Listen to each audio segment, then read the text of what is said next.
And welcome to my kitchen my taste. आज के आमी करब बोआल माछेर झाल। चैनलटी सबस्क्राइब करा ना थाकले अवश्यई चैनलटी सबस्क्राइब करे आमार पाशे थाकबेन और पाशे रखा बेल आइकनटी प्रेस करे देबेन नतून नतून भिडियोर आपडेटगुली सबार आगे पावार जोन्नो। बोआल माछेर झाल भीषणই टेस्टी एकटी रेसिपि और खूब सहज এই রেসিপিটি তৈরি করা। खूब सहजे कि करे এই बोआल माछेर झाल रेसिपि तैरी हलो चलुन देखे नी। प्रथमेই माछेर एकटी पिस निये निয়েছি, এবারে এটাতে ভালো করে লবণ, হলুদ আর একটু কাঁচা সরষের তেল ছড়িয়ে দিতে হবে। সরষের তেলটা দিয়ে মাখালে बोआल माछ तो फाटे, ताई সরষের তেল দিয়ে মাখালে একটু কম ফাটবে। মাছটা ভালো করে মাখিয়ে নিচ্ছি। মাছের পিসটা বিশাল বড়, তাই আমি এখানে একটা পিস নিয়েই করে দেখাচ্ছি। আমি মাছটা মাখাচ্ছি দেখে নিশ্চয়ই বুঝতে পারছেন পিসটা কতটা বড়। এত বড় খাসা बोआल মাছের পিস একটু রসিয়ে কষিয়ে না রান্না করলে চলে, তাই আজকে করব बोआल মাছের ঝাল। খুব সহজ একটি রেসিপি আর ভীষণই সুন্দর সুস্বাদু একটি পদ। আসুন রান্না করি। কড়াইয়ে তেল গরম করে মাছটা ভাজার জন্য দিয়ে দিলাম। মাছটা ফাটবে তাই ঢেকে দিলাম।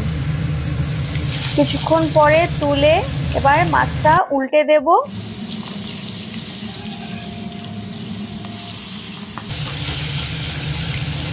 মাছ ভাজা হয়ে গেছে, এবার তুলে নিচ্ছি। মাছটা সুন্দর করে গোল্ডেন ব্রাউন করে ভেজে নিয়েছি। এবার আরেকটি কড়াই নিয়ে নিলাম। এবার কড়াইয়ে সর্ষের তেল দিয়ে দিলাম। সর্ষের তেলে কালো জিরে আর দুটো শুকনো লঙ্কা ফোড়নে দিয়ে দিচ্ছি। এবার দিয়ে দিতে হবে পেঁয়াজ বাটা। পেঁয়াজ বাটাটা দিয়ে একটু ভেজে নেব। পেঁয়াজ বাটাটা হালকা ভাজা হয়ে গেলে এবার দেব রসুন বাটা। পেঁয়াজ রসুনটা সুন্দর করে নেড়ে চেড়ে ভেজে নিতে হবে। রসুনের কাঁচা গন্ধ চলে গেলে এবার দিয়ে দিলাম টমেটো বাটা। বেশ খানিকটা টমেটো বাটা দিয়ে দিলাম।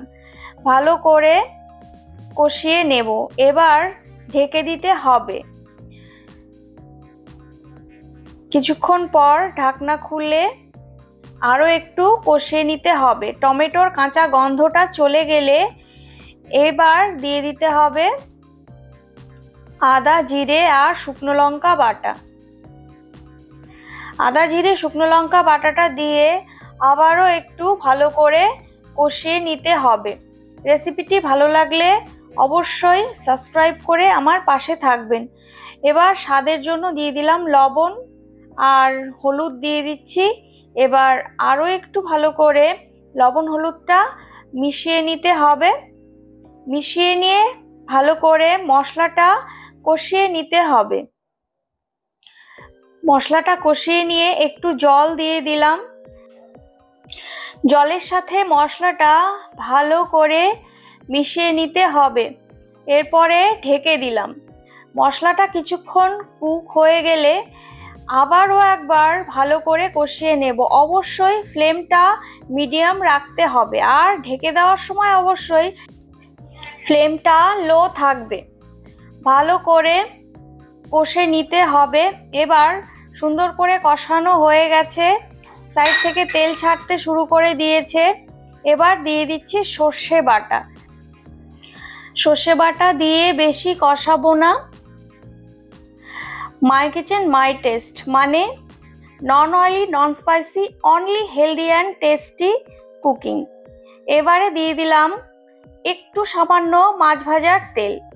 আর প্রথমে আপনারা দেখেছেন দিয়েছি খুব সামান্য রান্নার শুরুতে তেল। খুব অল্প তেল মশলাতেই সুন্দর बोआल মাছের ঝাল রেডি হয়ে যাবে। এবার ঝোলের জন্য জল দিয়ে দিলাম। ঝোল ফুটে গেছে। এবার বিশাল বড় সেই बोआल মাছের পিস ঝোলে দিয়ে দিলাম।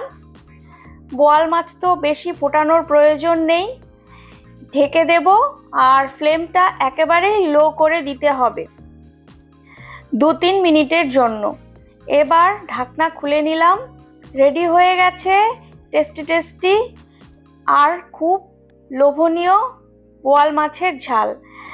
সার্ভ করে দিচ্ছি, আপনারা অবশ্যই ট্রাই করবেন এই বোয়াল মাছের ঝাল। ধন্যবাদ।